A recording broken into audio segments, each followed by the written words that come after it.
It's inconceivable for someone lacking an academic background like yours to be involved in teaching, particularly since it could adversely impact her academic performance.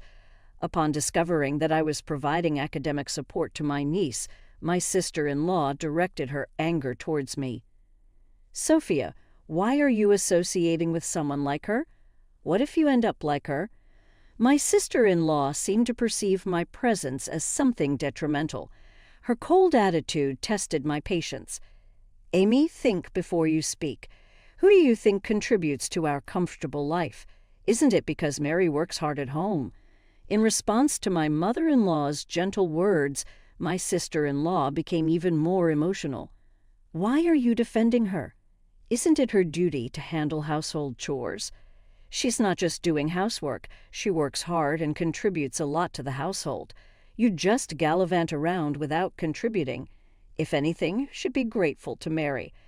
My mother-in-law continued, trying to reason with her. "Do you really believe she's working earnestly?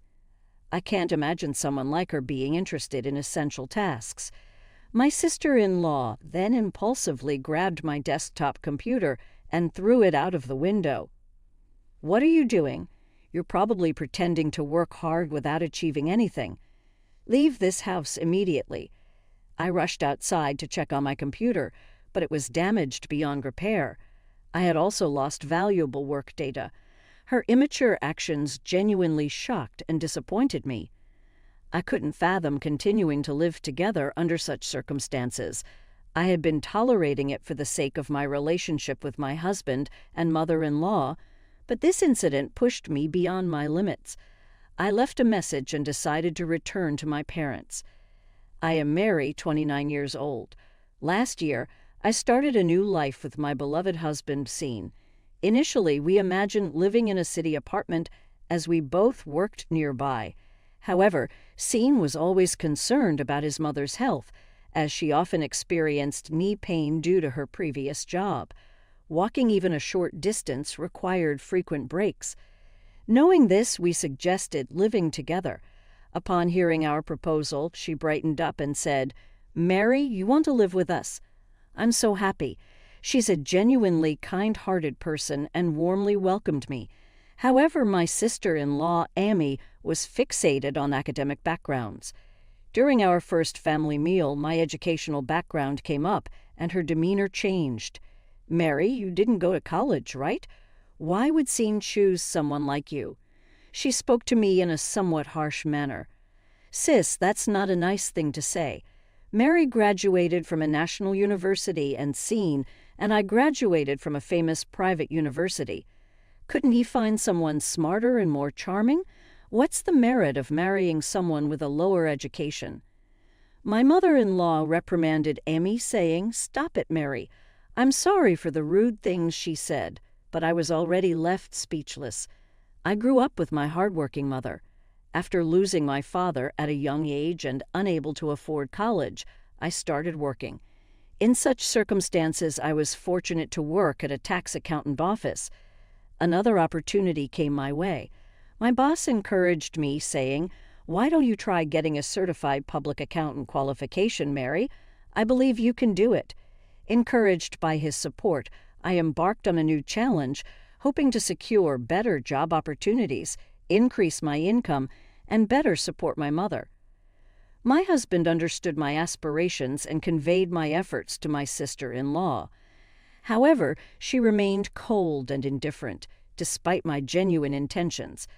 My sister-in-law's words cut deep when she uttered, 'If Mary becomes pregnant, I hope the child won't take after her and will be intelligent.' These words struck me unexpectedly, making me question if my feelings stemmed from having only a high school diploma. Perplexed, I chose not to escalate the situation, refraining from further discussion. Subsequently, my sister-in-law would frequently mock me over trivial matters, commenting on my cooking speed or reminiscing about her university days during casual conversations, seemingly to taunt me. What bothered me more was that she imparted similar comments to her daughter, Sophia. Sophia, being a kind-hearted child, obediently listened to her mother's words. My sister-in-law had high expectations for Sophia, now preparing for her junior high school entrance exam at S Academy Junior High. Although my sister-in-law took a part-time role there without a teaching license, she did it to avoid additional responsibilities. In front of me, she would deliberately tell Sophia, "Let's work hard together for the future." Frustrated, I bit my lip, lacking the courage to confront my sister-in-law and not wanting to drag my husband and mother-in-law into any trouble. Despite our infrequent meetings, I told myself that enduring her behavior would be okay.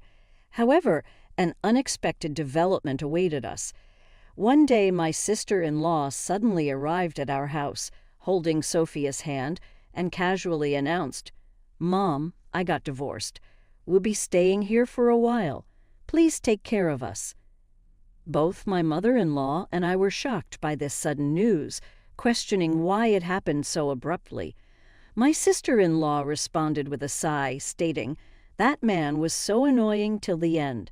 He incessantly complained about the smallest things and never listened to me. Yet he decided to divorce just because of that." Before my mother-in-law could continue, she stopped herself. "It's not just that." My sister-in-law replied with a bitter smile. When I asked for alimony during the divorce, he only agreed to pay $600. After being together for so long, I was shocked by the amount. So I thought it would be better to come back home, where I don't have to worry about living expenses. Plus, I wanted to spend more time with you, Mom. She showed a slight smile and held her mother's hand. "I can live peacefully in this house." She then laid back on the sofa, scrolling through her smartphone with packed bags and boxes scattered around the room. My mother-in-law and I were lost for words, watching this chaotic scene. A look of surprise and confusion was evident on my mother-in-law's face, and I shared those feelings as well. After a while, my sister-in-law handed me some of her clothes, asking, "Mary, can you wash these for me later?" I suggested that they should be sent to the dry cleaners, but she replied, self-centered, "You could do that much for me, right?" From then on, not only did her requests increase, but her troublesome behavior also intensified. One day, I discovered an oil-based pen stain on the laundry, which was clearly her doing. Upon seeing me sigh at the stain, she remarked smugly, "Oh, did I make a little mistake?" Then she added, "People with low education can't even do housework properly, can they? I wonder if there's any value in living for someone as useless as you." Her actions were causing my stress levels to peak. I reached my breaking point and finally decided to discuss it with my husband. "I work all day and still have to deal with housework when I get home. It's a real burden when she purposely makes things difficult. I understand it's hard for me to see you going through this," my husband replied, listening to me quietly. He promised we find a solution together. That night, he confronted my sister-in-law about her behavior. My husband's words and actions always gave me a sense of security. However, from the next day, the harassment from my sister-in-law escalated even further. "You think he protects you, don't you? But to others, you just seem overly dependent. Relying only on a man doesn't make you strong.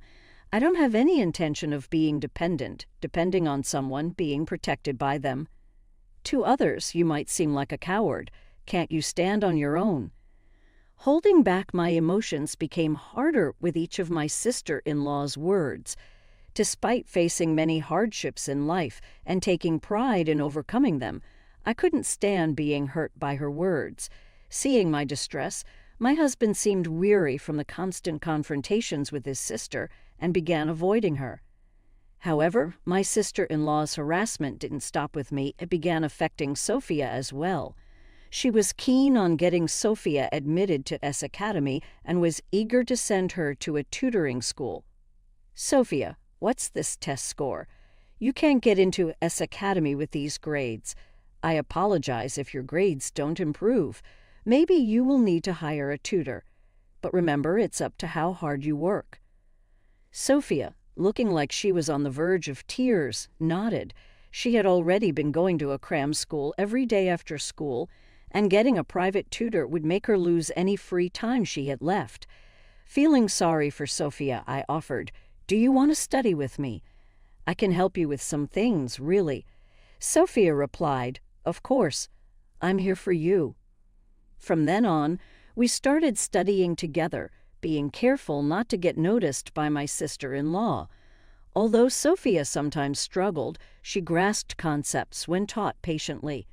"Mary, I got 80 points on my test?" Sophia exclaimed.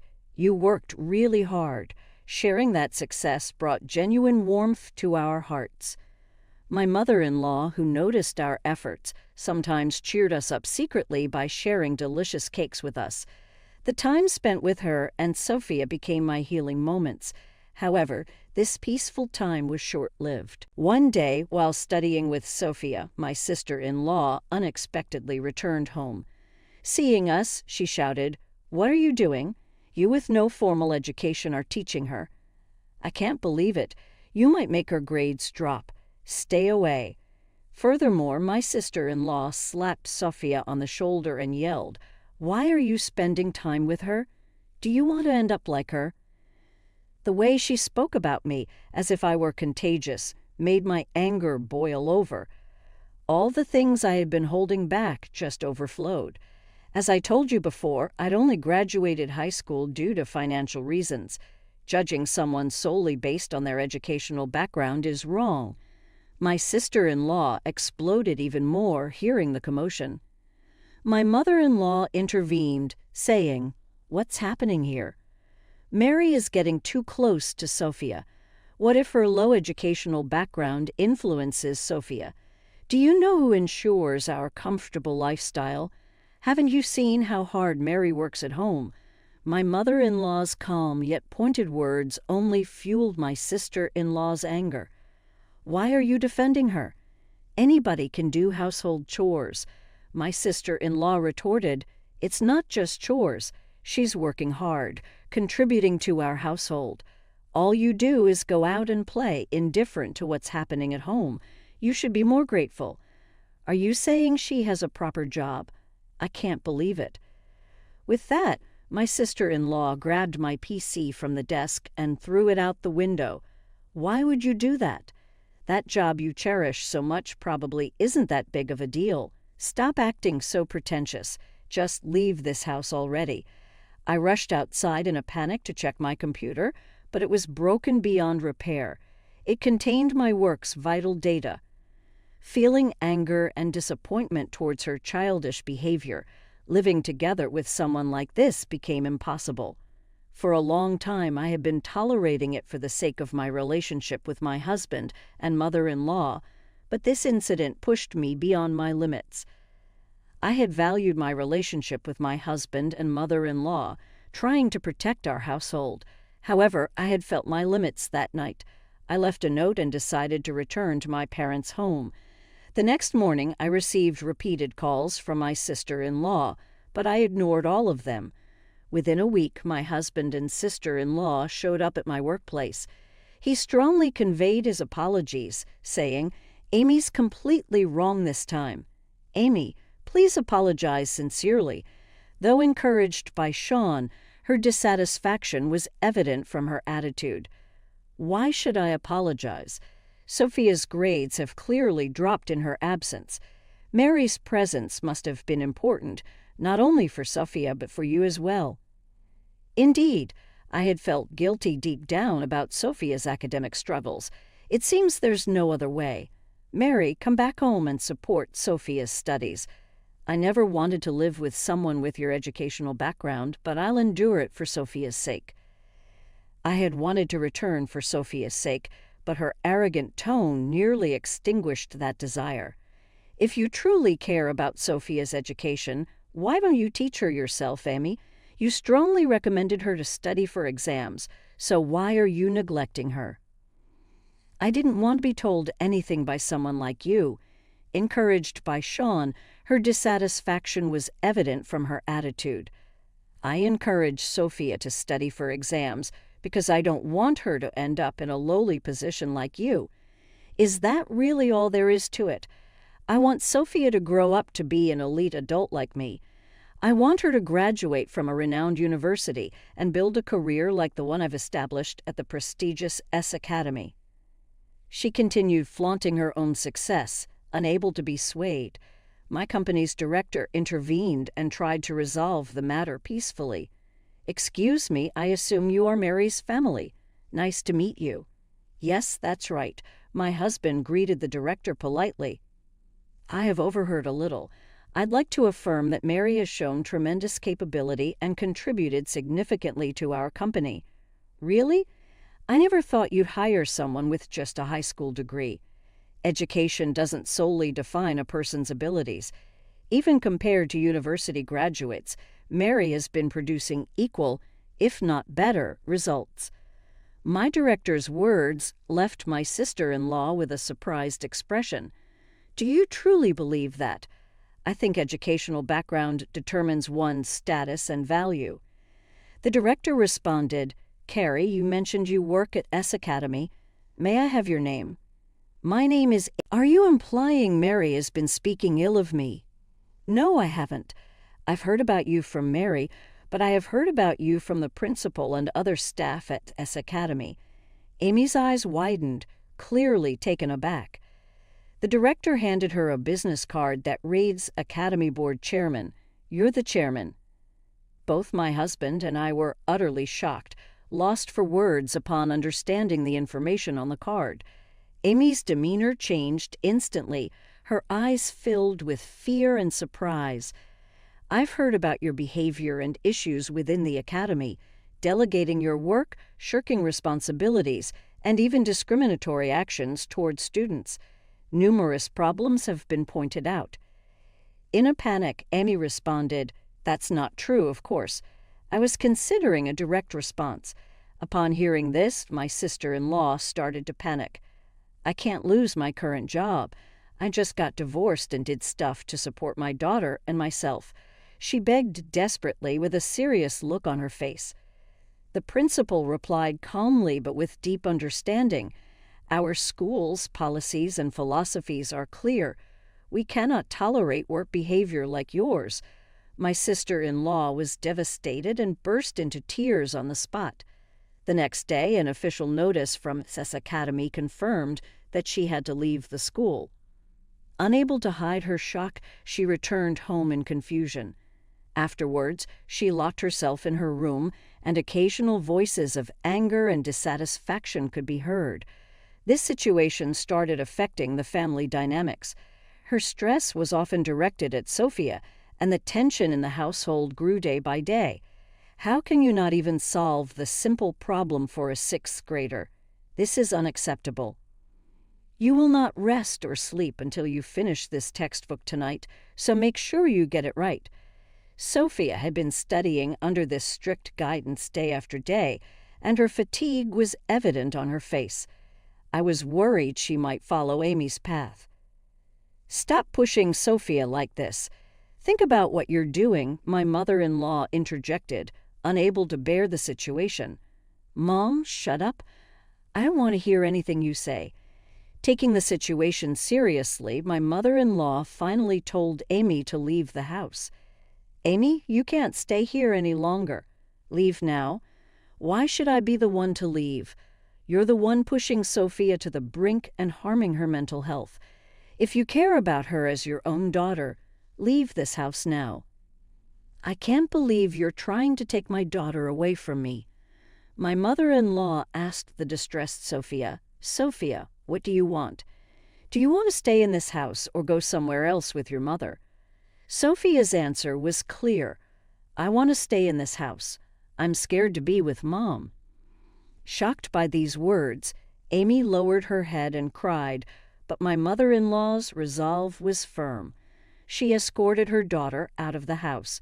"Reflect sincerely on your actions. What you did can never be tolerated." With that, my mother-in-law closed the door.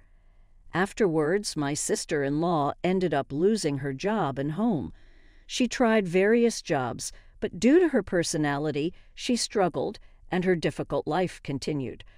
With her gone, I returned to my mother-in-law's home and regained our peaceful daily life. Sophia regained her peace of mind and started to smile every day. When we learned that she wanted to continue her studies, we, as a couple, decided to support her. A year later, Sophia successfully passed the entrance exam to S Academy. As her hard work finally bore fruit, we felt genuine relief and joy. Now, Sophia continues to work hard towards her dream of becoming a teacher, and we hope to continue supporting the path she has chosen.